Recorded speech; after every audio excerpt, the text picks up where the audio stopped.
Hi students, आगे बढ़ते हैं हम सेकंड चैप्टर की तरह जिसका नाम है पॉलिनोमियल। ओके, छठे चैप्टर जो हमारा कंप्लीट हो चुका है। ओके, जिसमें एक टॉपिक बाकी है, ग्राफ वाला, जो मैंने आपको बोला था पहले ही कि वो टॉपिक जो है वो जब रेगुलर स्कूल ट्यूशन जब स्टार्ट होंगे तभी वो टॉपिक देखेंगे। ओके, अदरवाइज पूरा चैप्टर जो है वो कंप्लीट हो चुका है। नेक्स्ट चैप्टर पे जा रहे हैं हम पॉलिनोमियल्स। ओके, सेकंड चैप्टर है, उसके बाद हम फर्स्ट चैप्टर पे जाएंगे क्योंकि सेकंड चैप्टर जो है थोड़ा शॉर्ट है और इजी भी है। ओके, तो पॉलिनोमियल चैप्टर जो है वो हम 9th में पढ़ चुके हैं। ओके, तो हम 9th में क्या पढ़ चुके हैं वो इसके बारे में डिस्कस कर लेते हैं पहले। ओके, पॉलिनोमियल जिसमें हमको अभी तक पता है linear, quadratic and cubic polynomials. Okay, और उसके 3 और अलग टाइप्स के जो पार्ट्स है वो है मोनोमियल, बाइनोमियल एंड ट्राइनोमियल। वो तो हमको पता ही है क्योंकि हम बचपन से पढ़ते हैं। ओके, 3 जो बाइफर्केशन है यहाँ पे linear, quadratic and cubic. Okay, तो उसके यहाँ पे स्टैंडर्ड फॉर्म्स दिए हुए हैं कि लीनियर पॉलिनोमियल्स जो है वो किस टाइप का होता है। तो ax plus b, okay, ax plus b इस फॉर्म में जो भी पॉलिनोमियल होगा उसको हम क्या बोलेंगे, लीनियर पॉलिनोमियल। ओके, एग्जांपल अगर आपको देखना है तो 2x plus 3, 4x minus 7, 5x, ये सभी जो है वो है linear polynomial. Okay, now quadratic polynomial जो हमारा इस चैप्टर का मेन पॉइंट है। ओके, तो क्वाड्रेटिक पॉलिनोमियल जो स्टैंडर्ड फॉर्म है वो आपको यहाँ पे दिया हुआ है ax² + bx + c is equal, sorry, a is not equal to 0। Okay, आपको जो वर्कशीट मैंने आपको नोट्स के लिए जो मैंने आपको सेंड की थी पीडीएफ फाइल, उसमें पूरी डिटेल लिखी हुई है, तो आपको वो पहले रीड करना है। यहाँ पे से हम एक्सप्लेनेशंस देखेंगे। ओके, तो ax² + bx + c। Okay, and जो क्यूबिक पॉलिनोमियल जो है उसका स्टैंडर्ड फॉर्म है यहाँ पे ax³ + bx² + cx + d। Okay, now अब देख सकते हो सभी के अंदर मैंने a is not equal to 0, a is not equal to 0, a is not equal to 0 लिखा हुआ है। उसका मतलब क्या है, तो ये कंडीशन है। कंडीशन मींस कि अगर a is not equal to 0 ये कंडीशन अगर हम नहीं रखते हैं तो वो पॉलिनोमियल जो है वो पर्टिकुलर जो भी टाइप का पॉलिनोमियल है वो नहीं रहेगा। फॉर एग्जांपल लीनियर पॉलिनोमियल है तो ax प्लस b है। ओके, जिसमें मैंने यहाँ पे लिखा हुआ है a is not equal to 0, तो हम उल्टा सोचते हैं कि अगर a 0 होता तो क्या होता। अगर a 0 होगा तो x के साथ मल्टीप्लाई करके ये भी 0 हो जाएगा, मतलब ax वाला टर्म निकल जाएगा, तो मेरे पास बचेगा सिर्फ b, और b जो है वो कांस्टेंट टर्म है। b कांस्टेंट टर्म है, उसमें कोई भी वेरिएबल नहीं है, तो उसका मतलब ये होगा कि वो लीनियर पॉलिनोमियल नहीं रहेगा। कोई भी पॉलिनोमियल हो उसके अंदर क्या होता है, variables, constant terms and coefficients, ये 3 चीजों को मिला के ही कोई भी पॉलिनोमियल हम बना सकते हैं। ओके, वेरिएबल, कांस्टेंट और कोएफिशिएंट। वेरिएबल मतलब कोई भी अल्फाबेट्स ले लो, वो सभी अल्फाबेट्स को हम वेरिएबल बोलते हैं। a b c x y z p q r सभी जो है वो वेरिएबल्स है। ओके, कांस्टेंट मींस कि नंबर फॉर्म 5 7 9 11, कोई भी नंबर फॉर्म, जो भी नंबर्स है वो सभी नंबर्स जो है उसको क्या बोलेंगे हम, कांस्टेंट टर्म। एंड कोएफिशिएंट या तो exponent form, power form. Okay, वो सभी जो है, तो ये 3 चीजों को मिला के जो है वो हम बना सकते हैं पॉलिनोमियल। तो यहाँ पे अगर a 0 होता है तो a मल्टीप्लाई x हो जाएगा 0, मतलब ये पूरा टर्म निकल जाएगा, बचेगा सिर्फ b जो है वो क्या है, हमारा कांस्टेंट टर्म है, तो ये लीनियर पॉलिनोमियल रहेगा नहीं। तो इसको लीनियर पॉलिनोमियल मेंटेन करने के लिए हमको यहाँ पे a is not equal to 0 condition use करनी है। Okay, same as quadratic polynomial, तो क्वाड्रेटिक पॉलिनोमियल के लिए भी a is not equal to 0 यहाँ पे कंडीशन ली है। अगर a 0 ले लेते हैं तो क्या होगा, a 0 ले लेंगे तो ये फर्स्ट टर्म पूरा निकल जाएगा, 0 हो जाएगा, तो मेरे पास बचेगा bx प्लस c। अभी bx प्लस c जिसमें वेरिएबल एक ही है, मतलब ये जो है वो बन जाएगा linear polynomial. bx plus c क्या बन जाएगा, लीनियर पॉलिनोमियल। क्वाड्रेटिक पॉलिनोमियल रहेगा नहीं, तो क्वाड्रेटिक पॉलिनोमियल उसको रखना है तो मुझे क्या लेना पड़ेगा, a is not equal to 0। Okay, same as cubic polynomial के लिए अगर a 0 होता है तो ये क्यूब वाला टर्म जो है वो निकल जाएगा।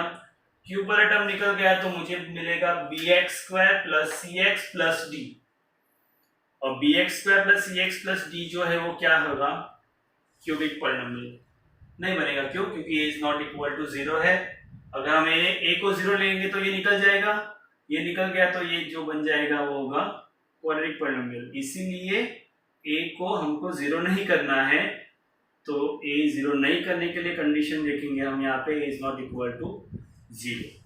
ओके, तो ये हो गया standard form linear, quadratic and cubic. Linear मतलब जिसका स्टैंडर्ड फॉर्म यहाँ पे दिया हुआ है। ये सब तीनों की डेफिनेशंस जो है वो हम 9th में पढ़ चुके हैं। ओके, तो मैं एक बार शॉर्ट में उसके बारे में एक्सप्लेनेशन दे देता हूँ। लीनियर मतलब जिसमें वेरिएबल जो है उसका मैक्सिमम पावर 1 होता है।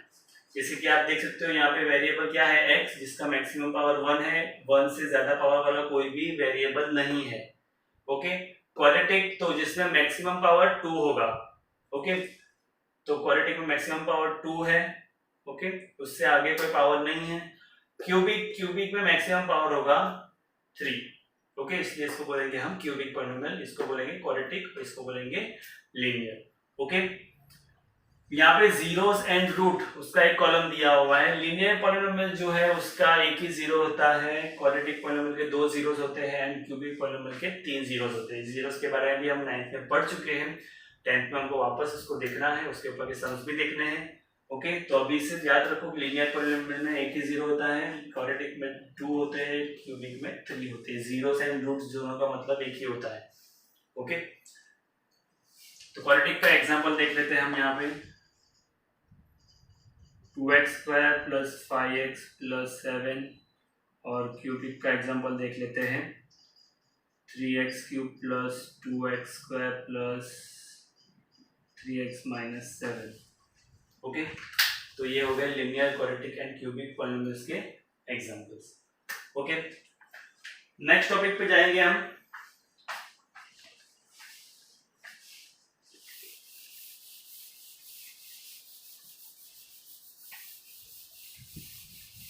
Values of polynomial.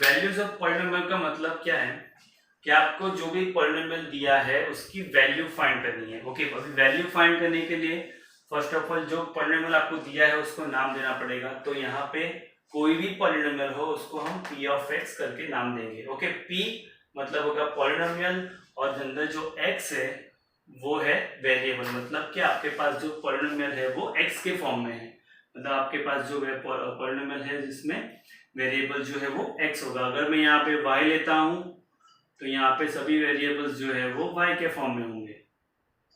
सिंपल मतलब है। ओके, तो हम नॉर्मली x यूज करेंगे। आपको जिस तरह से एग्जाम में दिया होगा उसी को वेरिएबल को हमको यूज करना है। तो p of x is equal to ax² plus bx plus c। Okay, value of polynomial मतलब आपके पास p ऑफ x है ax² plus bx plus c। Okay, मुझे वैल्यू फाइंड करनी है, तो वैल्यू आपको फाइंड करने के लिए आपको एक नंबर दिया होगा।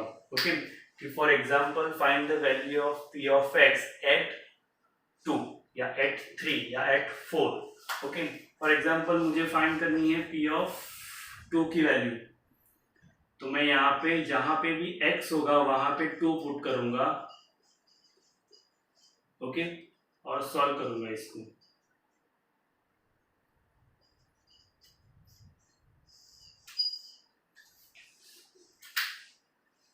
ओके, तो ये हो गई वैल्यू ऑफ पॉलिनोमियल। ओके, एक एग्जांपल लेके हम करते हैं तो जरा समझ में आएगा। यहाँ पे मैंने एक स्टैंडर्ड फॉर्म लिया था, मैं यहाँ पे एक इक्वेशन ले रहा हूँ, पॉलिनोमियल ले रहा हूँ 2x² plus 3x plus 1 at x is equal to 2।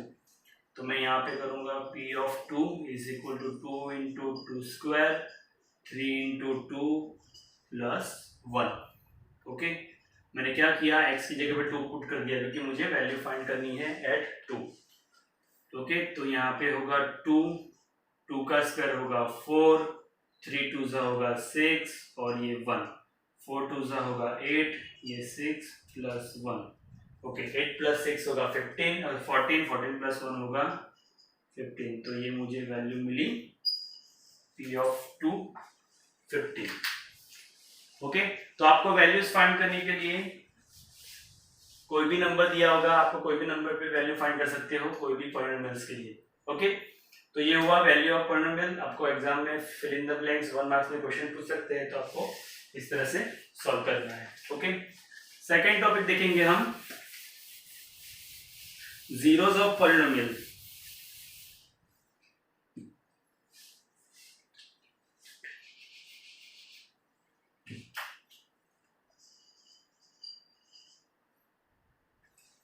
बहुत ही इंपॉर्टेंट पॉइंट है, लास्ट ईयर हमने देखा है, शायद कुछ बच्चों को वो टॉपिक क्लियर नहीं हुआ होगा। ओके, तो यहाँ पे हम उसको ज्यादा क्लियर कर देंगे। Okay, zeros of polynomial. Okay, कोई भी पॉलिनोमियल जो है उसके जीरोस होते हैं, जैसे कि हमने अभी टेबल देखा जिसमें लिखा था कि लीनियर पॉलिनोमियल है तो उसमें एक जीरो होगा, क्वाड्रेटिक पॉलिनोमियल में 2 जीरोस होंगे एंड क्यूबिक पॉलिनोमियल में 3 जीरोस होंगे। ओके, तो हम पहले एग्जांपल लेते हैं लीनियर के लिए। ओके, तो p of x is equal to 3x plus 2। Okay, तो मैंने यहाँ पे पॉलिनोमियल लिया है लीनियर। ओके, तो मुझे कोई भी पॉलिनोमियल्स के अगर जीरोस फाइंड करने हैं तो उसके लिए मुझे क्या करना है, जो भी पॉलिनोमियल है उसके इक्वल टू लेना है 0। क्या लेना है? 0। ओके, उसके बाद ये जो है पॉलिनोमियल वो बन जाएगा equation. Okay, 3x plus 2 is equal to 0, ये बन गया इक्वेशन। अब इसको सॉल्व करना है तो मुझे मिलेगा 3x इज इक्वल टू -2, 2 सामने भेजा मैंने, और x इज इक्वल 3 को नीचे भेजेंगे तो -2/3। तो x इज इक्वल टू -2/3 जो है, ये -2/3 जो मुझे मिला वो क्या है, 0 ऑफ दिस पॉलिनोमियल। ओके, अभी मुझे इस ये पॉलिनोमियल का 0 मिला -2/3, इसके अलावा मुझे और कोई नंबर मिलेगा नहीं, क्योंकि लीनियर पॉलिनोमियल में हमने टेबल में देखा था यहाँ पे कि लीनियर पॉलिनोमियल में मुझे सिर्फ एक ही 0 मिलता है। ओके, तो x इज इक्वल टू मुझे मिला -2/3, तो -2/3 is the 0 of p of x। Okay, clear? Now एक एग्जांपल देखेंगे क्वाड्रेटिक के लिए।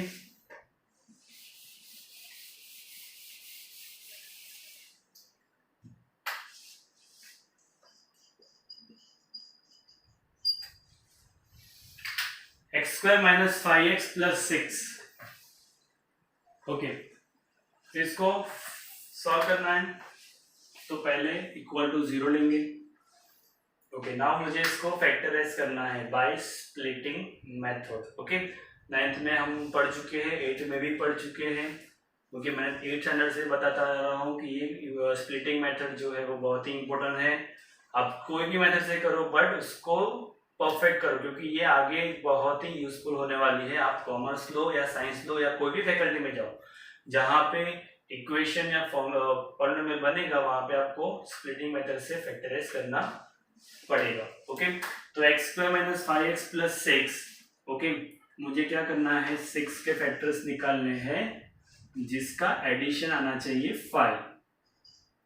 तो मैं लूंगा 3 2 ज़ा, ओके 3 2 ज़ा 6 होगा एंड 3 + 2 होगा 5। तो मुझे फैक्टर्स मिल गए। अब डिसाइड करनी है साइन, तो माइनस प्लस साइन हो तो minus minus sign. Okay, factorization में जिसको प्रॉब्लम है इसके लिए मैं एक अलग से वीडियो बनाऊंगा जिसमें पॉलिनोमियल्स को फैक्टराइज कैसे करना है उसके ऊपर के सभी सम्स हम डिस्कस करेंगे। ओके, तो अभी के लिए सिर्फ देख लो कैसे फैक्टराइज करना है। ओके, मैंने बताया यहाँ पे 6 को फैक्टराइज करना है, तो 6 के फैक्टर्स क्या होंगे जिसका एडिशन 5 आएगा, तो 3 2 ज़ा 6, 3 + 2 होगा 5। ओके, तो नाउ साइन डिसाइड की मैंने यहाँ पे माइनस प्लस तो माइनस माइनस। ओके, तो x² - 3x - 2x + 6 is equal to 0। Okay, now x common तो मुझे मिलेगा x - 3 - 2 कॉमन मुझे मिलेगा x - 3। ओके, इन दोनों में से x कॉमन निकाला, इन दोनों में से 2 कॉमन निकाला। ओके, तो मुझे मिला x - 3 x माइनस 2। ओके, अब इसका मतलब ये हुआ x minus 3 is equal to 0 और x minus 2 is equal to 0। Okay, तो मैं दोनों को इक्वल टू 0 लूंगा। x minus 3 is equal to 0, therefore x is equal to 3. x minus 2 is equal to 0, therefore x is equal to 2. जैसे हमने आगे table में देखा लिखा था क्वाड्रेटिक पॉलिनोमियल्स के दो जीरोस होते हैं, तो यहाँ पे दो जीरोस है 3 and 2, तो ये दो हुए zero of this polynomial. Okay, तो क्वाड्रेटिक पॉलिनोमियल्स में दो जीरोस होते हैं, वो यहाँ पे क्लियर हो गया। ओके, नेक्स्ट टॉपिक जो है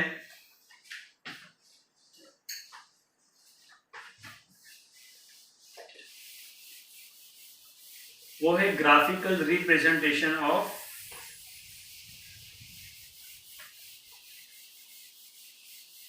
पॉलिनोमियल।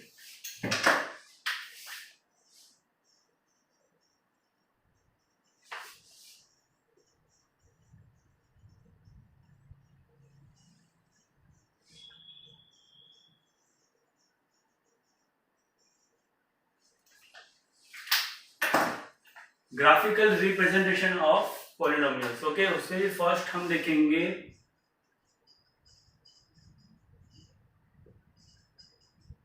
लीनियर पॉलिनोमियल्स के लिए। ओके, तो लीनियर पॉलिनोमियल 9th में हमने linear equation in two variable chapter देखा था। ओके, जिसमें हमने ग्राफ ड्रॉ किए थे, तो आपको याद होगा कि वो सभी ग्राफ जो है वो आपको स्ट्रेट लाइन मिली थी। ओके, याद होगा आपको, चैप्टर नंबर था 5th। Okay, linear equation in two variable, जिसमें हमने ग्राफ ड्रॉ किए थे, सॉल्यूशंस फाइंड किए थे। ओके, तो जिसमें ग्राफ ड्रॉ सभी ग्राफ हमारे स्ट्रेट लाइन ग्राफ आए थे। ओके, तो कोई भी लीनियर इक्वेशन या कोई भी लीनियर पॉलिनोमियल जिसका ग्राफ जो है वो हमेशा स्ट्रेट लाइन ही आएगा। ओके, कोई भी लीनियर इक्वेशन या कोई भी लीनियर पॉलिनोमियल हो जिसका ग्राफ जो है वो स्ट्रेट लाइन आएगा, बट डिपेंड करता है कि वो लाइन जो है वो किसको इंटरसेक्ट करती है। ओके, फॉर एग्जांपल यहाँ पे मेरा ये लाइन जो है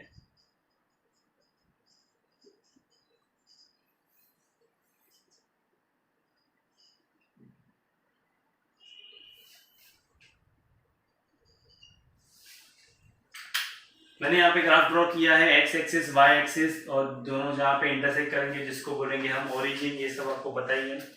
okay, x axis y axis. Okay, ये जो लाइन जो मैंने ड्रॉ की है वो है मेरा linear equation, sorry linear polynomial का ग्राफ। ए एक्स प्लस बी जो है वो लीनियर पॉलिनोमियल का स्टैंडर्ड फॉर्म में, तो उसका ग्राफ ड्रॉ किया है मैंने यहाँ पे ए एक्स प्लस बी।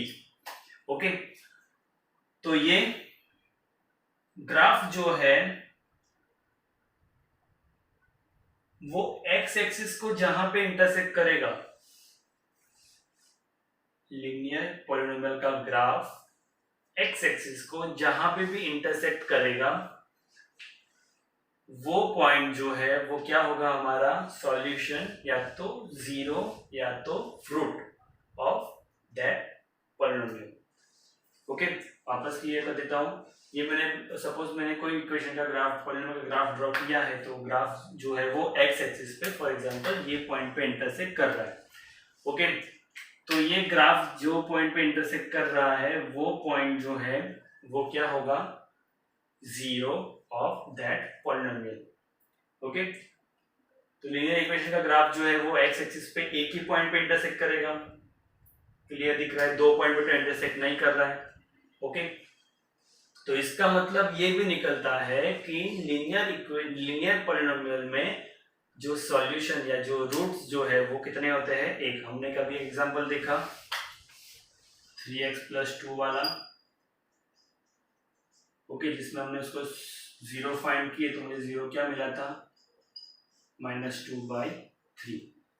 ओके, तो यहाँ पे उसका ग्राफ जो है फॉर एग्जांपल ये उसका ग्राफ है, तो यहाँ पे जहां इंटरसेक्ट करेगा एक्स एक्सिस पे ग्राफ, वो पॉइंट क्या होगा मेरा, -2/3। ओके, नेगेटिव नंबर्स तो नहीं हो सकते, हम पॉजिटिव नंबर लेके करते हैं।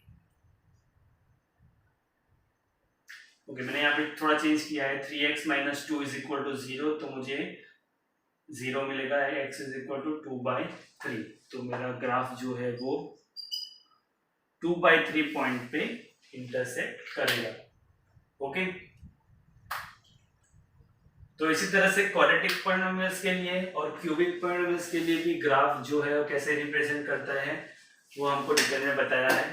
ओके, तो वो जो है वो हम नेक्स्ट पीरियड में देखेंगे, नेक्स्ट वीडियो में देखेंगे। ओके, जो ग्राफिकल रिप्रेजेंटेशन है पॉलिनोमियल्स का, उसके ग्राफ जो है वो आपको एग्जाम में आएंगे। ओके, आपको सिर्फ इतना ही बताना है कि उसमें जो ग्राफ ड्रॉ किया है उसके ऊपर से आपको ये बताना है कि ये पॉलिनोमियल्स के कितने जीरोस होंगे। ओके, तो सिंपल थिंग ये है कि एक्स एक्सिस के ऊपर ग्राफ कितने पॉइंट में इंटरसेक्ट कर रहा है वो आपको बताएगा कि ग्राफ जो पॉलिनोमियल है उसके कितने जीरोस है। रिपीट कर रहा हूं, आपका जो ग्राफ है लीनियर, क्वाड्रेटिक या क्यूबिक, उसका ग्राफ ड्रॉ करने के बाद वो ग्राफ एक्स एक्सिस को कितने पॉइंट में इंटरसेक्ट कर रहा है, जितने पॉइंट में इंटरसेक्ट करेगा उतने जीरोस वो पॉलिनोमियल्स के होंगे। ओके, तो अभी के लिए आज के लिए इतना ही। नेक्स्ट ट्यूटोरियल में हम क्वाड्रेटिक के लिए और क्यूबिक के लिए ग्राफिकल रिप्रेजेंटेशन देखेंगे, और उसके बाद न्यू टॉपिक जो है हमारा वो है relationship between zeros and coefficient. Okay, वो देखेंगे। तो आज के वीडियो के इतना ही। जो और मैंने आपको नोट्स के लिए पीडीएफ भेजी है उसको ध्यान से पढ़ना, क्योंकि हम उसके अकॉर्डिंग ही चल रहे हैं यहाँ पे।